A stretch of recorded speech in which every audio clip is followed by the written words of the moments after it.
This is what's happening right now. They're cracking down on the common man for doing exactly what these hedge funds do on a daily basis.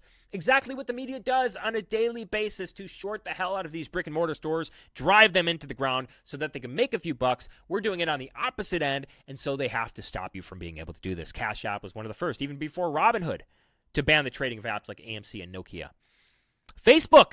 Facebook, once again, using the full weight of all of their institutions that they control and have weaponized. Facebook has shut a popular stock trading group amid GameStop frenzy. Discord has banned WallStreetBets over hate speech.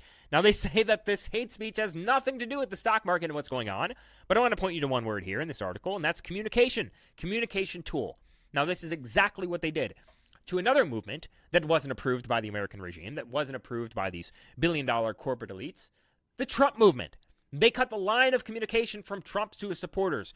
A movement which they say they fear, which they even admit they fear more than Trump himself. They cut the lines of communication.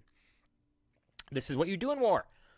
They cut the lines of communication with the Discord group that was coordinating this effort. They cut their line of communication to prevent them from going any further with what's going on with the whole WallStreetBets.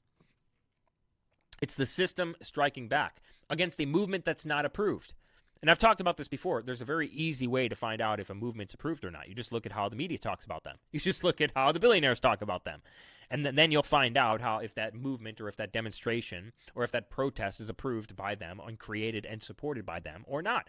Let's look at a couple of the other media reactions here. Someone on Bloomberg said that this GMA thing is, and I quote, as bad as the Capitol riots.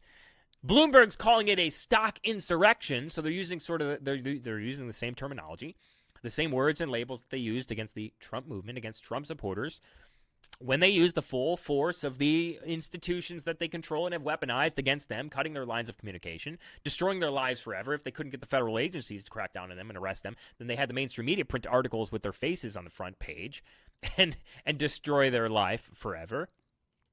You have this here from CNBC. Populism in the markets.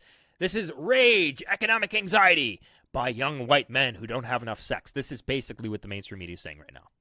You also have a bunch of verified journalists on Twitter calling this anti-Semitic. Anti-Semitism is probably the driving force behind the GME and GameStop short squeeze. Let's be honest here.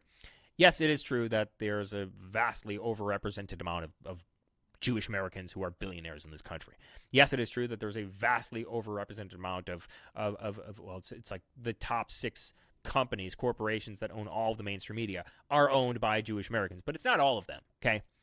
To call this anti-Semitic is just another labeling tactic that they use against Trump supporters, that they use against other movements that are not approved by them.